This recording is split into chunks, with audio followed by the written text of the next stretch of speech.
हर हर महादेव, जय शिव शंकर शंभू। स्वागत है आप सबका अपने प्लेटफॉर्म privateteacher.com पे। बैक टू बैक क्लासेस चलती जा रही हैं और रीजन भी यही है कि देखिए, मेरा वादा आप सबसे कि आपके कोर्स को कंप्लीट कराना है। आपके सीटेट के लिए, आपके बिहार के लिए और आपके यूपी टेट के लिए, हर एक के लिए आपकी प्रिपरेशन करानी है। तो ये अभी जस्ट मैंने क्लास खत्म करी थी रिकॉर्ड करके, वो जो थी कि effect of factor affecting development. और अब जो हमारी नेक्स्ट क्लास चलने वाली है वो चलेगी हमारी हिंदी की क्लास। ठीक है, हिंदी की क्लास। तो अगर हम बात करें हिंदी की, तो हिंदी भी 30 नंबर पूरे पूरे रोल निभाती है अपने सीटेट और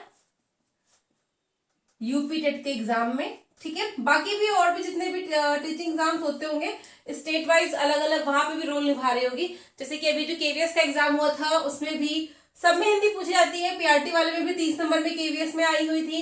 अपार्ट फ्रॉम दैट जो बिहार का एग्जाम होगा वहां पे भी एक्सपेक्टेड यही है कि 30 नंबर के आसपास हिंदी लेकर जाएगी और सेम मार्क्स इंग्लिश भी लेकर के जाता है। ठीक है, तो हिंदी में जो स्पेशली पूछा जाता है, देखो सीटेट की अगर मैं बात करूं तो सीटेट में शिक्षण से संबंधित क्वेश्चन पूछे जाते हैं कि एक बच्चा कक्षा में अगर ऐसा कर रहा है तो क्या, किस प्रकार से। और इसके अलावा जो आता है वो होता है एक आपके अपठित गद्यांश आते हैं, जिसमें से करीब अप्रोक्स मान लो तो 5 नंबर के क्वेश्चन आते हैं। ये अपठित गद्यांश कैसे किए जाते हैं ये आप सबको एक आइडिया होगा, बाकी मैं इसकी भी क्लास ले लूंगी। अपार्ट फ्रॉम दैट आपके शब्द हो गए, ठीक है, संज्ञा हो गई, सर्वनाम हो गया, विशेषण हो गया, अलंकार हो गया, छंद, मतलब ये दोनों में बता रही हूँ कि सीटेट यूपीटेट में जैसे अब किसी में छंद, दोहा ये सब आएगा, किसी में नहीं आएगा। समास हो गया, संधि हो गया, समास हो गया, संधि हो गया, अनेकार्थी शब्द हो गया, पर्यायवाची हो गया, तत्सम तद्भव हो गया। तो ये सब आपके डिफरेंट टाइप के होते हैं। तत्सम तद्भव तो आपके शब्द में ही आ जाएगा। तो ये डिफरेंट डिफरेंट आपके टॉपिक्स हैं जो आते हैं आपके एग्जाम में। एक बार जब डिक्लेयर हो जाए चीजें, ठीक है, तो मैं कोशिश करूंगी कि मैं सीटेट का सिलेबस भी आपके साथ में पूरा पूरा शेयर करके बता दूं कि क्या क्या कैसे है। बाकी एक मोटा मोटा हम जान लेते हैं कि इस प्रकार से हमारा जो सिलेबस है वो आता है। और देखा जाए तो हर एक पार्ट ग्रामर का पूछा ही जाता है। और यूपी टेट में तो लेखकों के नाम वगैरह भी पूछ ले जाते हैं, कहानी दे दी जाती है, पूछ लिया जाता है कि किसने लिखा है। तो इस तरह से अलग अलग नाम वगैरह भी 2-3 नंबर के क्वेश्चन उसमें भी आ जाते हैं। यूपी टेट में देखा जाए तो हिंदी थोड़ा सा डीप में जाकर के आ जाती है कि जो आपके वर्ण वाला चैप्टर है ना, कि काखा गागा ये कौन सा हलंत वाला है, कौन सा अनुस्वार है, कौन सा वो आपका अनुनासिक है, ये सारे शब्द आपको पूछे जाते हैं। स्वर्ग, विसर्ग और 50 चीजें जो आपके हिंदी में होती है, सब कुछ पूछा जाता है। उसके बारे में भी मैं मतलब कवर करूंगी। बट अभी जो मेरा मोटो चल रहा है कि क्लासेस आपकी छोटी छोटी बनाई जाए, एंड वंस जब आप हो जाएंगे इकट्ठा ढेर सारे तो क्लासेस भी हमारी बड़ी हो जाएंगी। तो आज की जो क्लास मैं स्टार्ट करने वाली हूँ वो स्टार्ट करूंगी शब्द से। ठीक है, हिंदी की आज की जो हमारी क्लास स्टार्ट होगी वो स्टार्ट होगी शब्द से। तो अगर मैं आपसे बोलूं शब्द के बारे में कि शब्द क्या है, मैं अगर लिखूं यहाँ पे तो मैं पहले टॉपिक डाल देती हूं। शब्द मैंने लिखा रा, राम, आम, खाता है।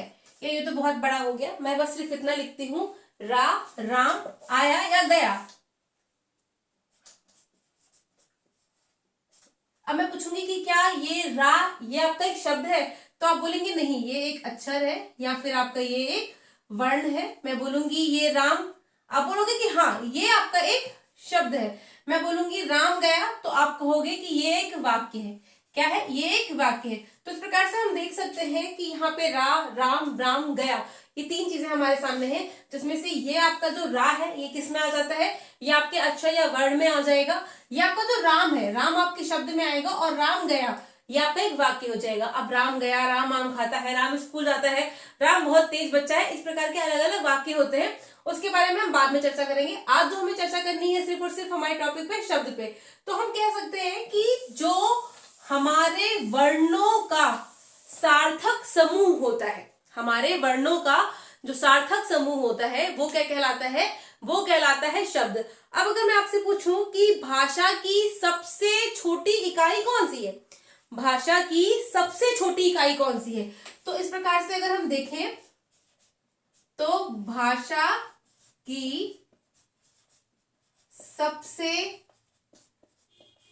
छोटी इकाई आपकी क्या होती है, वर्ण होती है। परंतु अगर हम अपने शब्द की परिभाषा की बात करें, शब्द क्या होता है, शब्द की अगर हम परिभाषा की बात करें तो शब्द की परिभाषा आपकी ये हो सकती है कि भाषा की सबसे छोटी सार्थक इकाई, भाषा की सबसे छोटी सार्थक, सार्थक का मतलब जिसका कोई अर्थ निकले। मैंने कहा घोघो, घोघो, तो घोघो का कोई अर्थ है, घाव घो का कोई अर्थ है, हा हा का कोई अर्थ है, नहीं, कोई अर्थ नहीं है। मैंने लिखा जपा, या मैंने लिखा पना, अब इसका कोई अर्थ नहीं है। तो ये क्या है, ये भी आपके क्या है, ये भी आपका एक शब्द कह सकते हैं कि दो वर्ड मिल रहे हैं पर ये सार्थक अर्थ नहीं दे रहे। ये क्या कर रहे हैं, ये सार्थक अर्थ नहीं दे रहे। तो जहां पे आपके सार्थक अर्थ आएंगे, भाषा की सबसे छोटी सार्थक इकाई आपकी होती है शब्द, इकाई आपकी शब्द होती है। या जो भाषा दूसरी आपकी डिफिनीशन हो जाएगी, जो दूसरी आपकी परिभाषा हो जाएगी, वो ये हो जाएगी कि वर्णों के या वर्णों का सार्थक समूह। वही मैंने आपको बताया ना कि घो घो भो भो पना जो लिखा था, उसमें वर्णों का सार्थक समूह क्या कहलाता है, शब्द कहलाता है। यानी कि जब दो या दो से अधिक वर्णों को एक साथ रखें और जहां पे आपका एक सार्थक शब्द निकल के, जैसे मैंने लिखा आपकी हिंदी, तो भी चलो यहाँ पे तो ढेर सारे अक्षर हो गए, मैंने लिखा आप, तो अब क्या निकल रहा है, एक सार्थक अर्थ निकल रहा है, इसका मतलब होता है कुछ। तो जहां पे आपका एक सार्थक समूह हो, जहां पे एक अर्थ निकल कर आए, वो आपका कहलाता है शब्द। भाषा की सबसे छोटी सार्थक इकाई आपकी शब्द, वर्णों का सार्थक समूह आपका शब्द। अब अगर मैं आपसे बात करूं कि शब्द कितने प्रकार के होते हैं, तो आप बोलोगे 10, 20, 30 ऐसे बताएंगे। या अगर हम जोड़ने बैठे शब्द कितने प्रकार के होते हैं, तो शब्दों के प्रकार को अगर हमें डिफाइन करना है तो सबसे पहले हमें शब्दों का वर्गीकरण करना पड़ेगा। क्योंकि शब्द जो है ना, वो शब्द अपनी रचना, उत्पत्ति, अर्थ, उपयोग के आधार पर अलग अलग प्रकार के होते हैं। यानी कि पहले शब्द का वर्गीकरण है और उसके बाद उनमें शब्दों के प्रकार होते हैं। तो चलिए हम शब्द के वर्गीकरण को पहले करते हैं कि अगर हम शब्द का वर्गीकरण करेंगे तो शब्द किन किन प्रकार पर हो सकते हैं, क्या क्या बेस होगा कि हम शब्दों को वहां पे वर्गीकृत कर सकते हैं। तो शब्दों के वर्गीकरण में अगर हम देखें तो शब्द आपके मुख्यतः होते हैं रचना एवं बनावट के आधार पे, ठीक है। दूसरा आपका होता है उत्पत्ति के आधार पे, ठीक है। तीसरा आपका होता है कौन सा होता है, तीसरा आपका होता है अर्थ के आधार पर,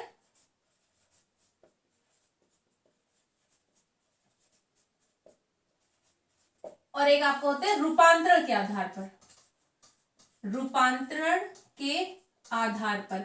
अब देखिए, रचना बनावट के आधार पर भी शब्द अलग अलग प्रकार के होंगे। उत्पत्ति की हम बात करें तो उत्पत्ति के आधार पर भी शब्द आपके अलग अलग प्रकार के होते हैं।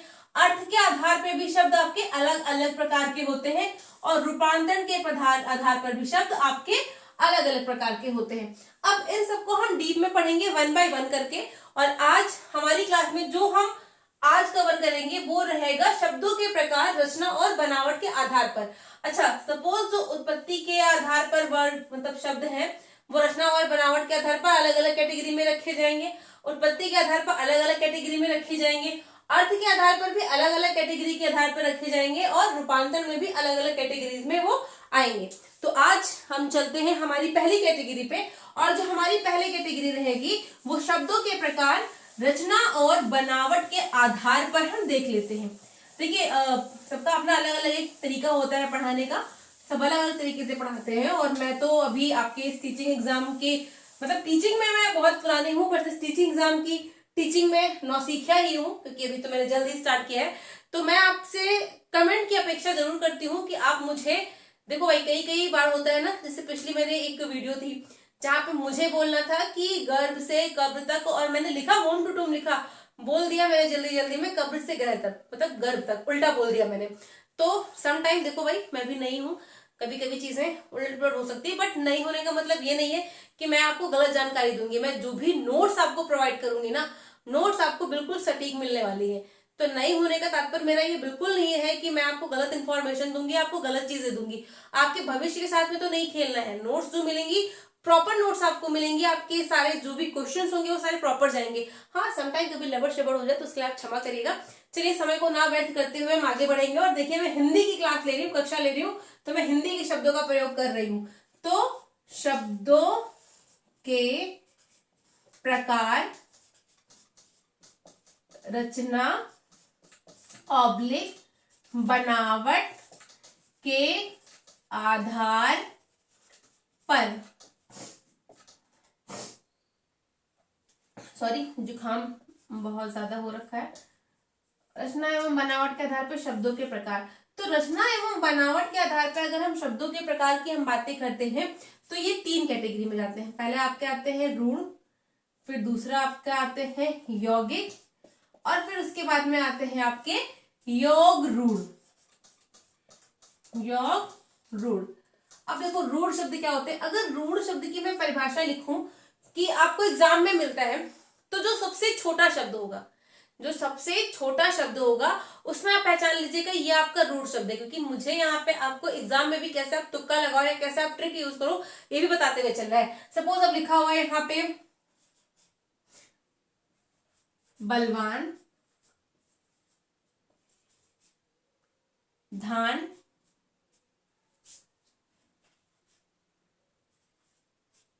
महान, सॉरी महान नहीं, मैं ले लेती हूँ बलवान, धान, पाठशाला, दशानन। अब यहाँ पे मैं कह दूं कि आप पहचानिए कि आपका रूढ़ शब्द कौन सा है। ठीक है, तो अब मैंने आपको क्या बोला कि जो सबसे छोटा शब्द होगा वो आपके रूढ़ में आ जाएगा। तो आप देखो यहाँ पे सबसे छोटा शब्द कौन सा है, धान है। धान से छोटा शब्द कोई और नहीं है, तो जो धान आपका है वो रूढ़ में आ जाएगा। अब देखिए रूढ़ में कैसे आता है, रूढ़ शब्द होते क्या है। तो रूढ़ शब्द आपके वो होते हैं जो मूल शब्द होते हैं। कैसे होते हैं, जो आपके मूल शब्द होते हैं उन्हें हम रूढ़ शब्द कहते हैं। जैसे कि बलवान को अगर हम तोड़े तो एक इसमें आएगा बल, दूसरा इसमें आएगा वान। बल भी आपका एक मूल शब्द है, वान भी आपको मूल शब्द में आ जाएगा। धान को अगर तोड़े तो एक जाएगा धा और एक जाएगा ना। अब क्या ये कोई मूल शब्द है, नहीं। पाठशाला को भी तोड़े तो ये भी टूट जाएंगे। ठीक है, तो जो शब्द आपके मूल शब्द होते हैं जिनसे मिलकर आपके बाकी सारे शब्द बने होते हैं वो शब्द आपके कहलाते हैं रूढ़ शब्द। कैसे शब्द कहलाते हैं, वो आपके शब्द कहलाते हैं रूढ़ शब्द। पहचानने की दृष्टि से आप देखें ना, जो आपके सबसे छोटे वाले शब्द होंगे वो आपके रूढ़ शब्द में जाएंगे, जो सबसे छोटे वाले शब्द आपके होंगे। उसके बाद अगर हम रूढ़ शब्द की बात करें तो रूढ़ शब्द को 2 सार्थक खंडों में तोड़ा नहीं जा सकता है। मैं जो लिख रही हूँ अगर आप लिखते रहेंगे तो वेल एंड गुड है। अपार्ट फ्रॉम दैट अगर आप कमेंट करोगे तो, मैं वैसे नहीं, कमेंट करोगे तो मेरी नोट्स तैयार रखिए, मैं पीडीएफ आपको भेज दूंगी। 2 सार्थक खंडों में तोड़ा ना जा सके। ठीक है, जिनको 2 सार्थक खंडों में तोड़ा ना जा सके वो हमारे रूढ़ शब्द होते हैं। जैसे कि हमारा क्या हो गया, जैसे कि चल। चल आपका एक धातु है, लेकिन अगर हम बात करें तो ये 2 अलग अलग सार्थक खंडों में नहीं तोड़े जा सकते हैं। पानी, नानी, दादी, पोता। ठीक है, स्कूल है ये आपके विदेशी शब्द, परंतु अगर हम इसमें देखेंगे तो ये आपके रूढ़ शब्द में ही आ जाएंगे। तो ऐसे शब्द, पता है सबसे छोटे नहीं है बट फिर भी आप स्कूल को भी 2 अलग अलग खंडों में, सार्थक खंडों में नहीं तोड़ सकते हैं। तो कोई भी शब्द, वो देशज हो, विदेशज हो, तत्सम हो, तद्भव है, जैसे भी है, वो अगर 2 सार्थक खंडों में नहीं तोड़े जा सकते हैं तो वो शब्द आपके कहलाएंगे रूढ़ शब्द, और हम कह सकते हैं वो मूल शब्द भी होते हैं। पहचानने के लिए आप सबसे पहले देखना जो सबसे छोटा शब्द है वो आपका रूढ़ शब्द कहलाएगा। उसके पश्चात अगर आपको सबसे छोटा शब्द नहीं मिल रहा है तो आप शब्दों को तोड़कर देखना, जो दो सार्थक खंडों में टूट जाएगा या जिनका कुछ और अलग अर्थ आएगा वो शब्द आपके रूढ़ नहीं रहेंगे। जिनका ना ही कोई अलग अर्थ आएगा ना ही किसी अलग वो मतलब दो खंडों में टूटेंगे वो आपके कहलाएंगे रूढ़ शब्द। अगर हम बात करते हैं अब यौगिक शब्दों की, तो यौगिक शब्द जाहिर सी बात है दो शब्दों से मिलकर बने होते हैं, दो रूढ़ शब्दों से या मूल शब्दों से मिलकर बने होते हैं। दो से अधिक भी हो सकते हैं समटाइम, बट दो मूल शब्दों से मिलकर बने होते हैं। ठीक है, नोट्स आपको प्रोवाइड होती रहेगी, बनाना है तो आप लिखते रहिए जो मैं बोलती जा रही हूँ अपने अकॉर्डिंग। दो मूल शब्दों से मिलकर के बने होते हैं, जैसे कि मैंने आपको क्या बोला, पाठशाला। ठीक है, मैंने आपको बोला विद्यालय, मैंने आपको बोला मैंने आपको क्या बोला, मैंने कुछ नहीं बोला आपको। ठीक है, तो ऐसे शब्द जो दो शब्दों से मिलकर के बने होते हैं जिनको दो सार्थक खंडों में तोड़ा जा सकता है, जिनको दो सार्थक खंडों में तोड़ा जा सकता है। ठीक है, जिन्हें दो सार्थक खंडों में तोड़ा जा सके वो आपके यौगिक शब्द में आ जाएंगे। जो आपके मूल शब्द से मिलकर बने होंगे वो आपके यौगिक शब्द में आ जाएंगे, और जो आपको मतलब रूढ़ से थोड़े से बड़े दिखाई पड़े वो आपके इसमें आ जाएंगे यौगिक में। यौगिक का मतलब ही हुआ कि जो दो लोगों से मिलकर बना मिक्सचर। यौगिक का मतलब ही अगर हम हिंदी में इंग्लिश में बात करें तो उसका मतलब ही होता है हमारा मिक्सचर। अब उसके बाद हम नेक्स्ट आते हैं हमारे योग रूढ़ पे।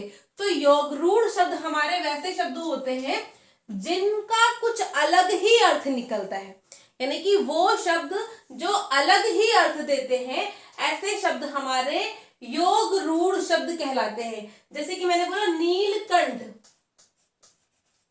अब नीलकंठ यानी कि नीला है जिसका कंठ, नीलाकंठ किसका है, नीलाकंठ तो शंकर जी का है।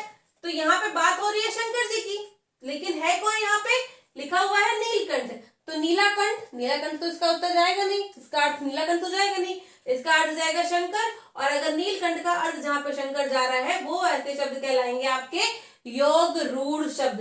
अच्छा, यौगिक की मैं बात करूं तो जितने भी आपके तत्सम तद्भव वाले शब्द होते हैं या आपके तत्सम तद्भव है नहीं, जो भी आपके समास वाले शब्द होते हैं, आपके संधि विच्छेद वाले जो भी शब्द होते हैं, जो भी आपके शब्द प्रत्यय वाले होते हैं, उपसर्ग वाले होते हैं, अव्यय वाले होते हैं, ये वाले जो शब्द आते हैं ये इस कैटेगरी में आएंगे, आपकी दूसरी कैटेगरी में, यौगिक वाली कैटेगरी में। ठीक है, और जितने भी पुराणों से रिलेटेड भगवान के नाम होंगे वो सारे आपके जाएंगे योग रूढ़ वाले में। तो इस तरह से एक मैं आपको बता देती हूँ, जैसे कि जिनका अलग ही, जैसे कि निकलना है आपका लंबोदर। लंबोदर, अब लंबोदर कौन है, लंबोदर कौन है, लंबोदर है हमारे गणेश भगवान। परंतु यहाँ पे क्या कह रहे हैं, लंबा है जिसका उदर, लंबा किसका उदर है, लंबा है गणेश भगवान जी का उदर। दशानन, दशानन रावण जिसके 10 सर है, 10 सर किसके हैं, रावण के हैं। तो जहां पे शब्दों का एक अलग ही अर्थ निकल कर आ जाए उस प्रकार के जो शब्द आपके कहलाते हैं वो आ जाते हैं योग रूढ़ में। और जो दो मूल शब्दों से मिलकर बनते हैं जिन्हें दो सार्थक खंडों में तोड़ा जा सकता है, संधि समास वाले सारे शब्द, प्रत्यय उपसर्ग वाले सारे शब्द, ये आपके यौगिक में आ जाएंगे। और जो सबसे छोटा शब्द होगा जिनको तोड़ा नहीं जा सकता है, जो मूल शब्द होंगे वो आपके रूढ़ में आ जाएंगे। तो इस क्लास को आज मैं यहीं पे समाप्त करती हूँ। छोटी छोटी क्लासेस देंगे आपके ओट्स की छोटी छोटी भूखों की तरह। उसके बाद जो नेक्स्ट क्लास आपकी आएगी वो आएगी शब्दों के प्रकार उत्पत्ति के आधार पर।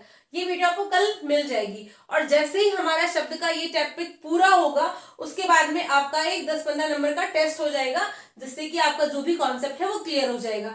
तो इसी तरह से बाकी सारी क्लासेस को लेने के लिए बार बार मुझे कहना पड़ेगा कि भाई आप सब्सक्राइब करो। सब्सक्राइब नहीं करोगे तो आपको चीजें नहीं पता चलेगी, और अगर बेल आइकन पे क्लिक कर दोगे तो आपको नोटिफिकेशन मिलता रहेगा जैसे जैसे मेरी क्लास अपडेट होती रहेगी। अब इस क्लास के बाद में नेक्स्ट क्लास में रिकॉर्ड करूंगी आपके लिए ईवीएस की। तो मैं आपके लिए तैयार बैठी हूँ, बस आप भी मेरे लिए तैयार हो जाइए। हर हर महादेव, आपका दिन शुभ हो, भगवान आपका भला करे।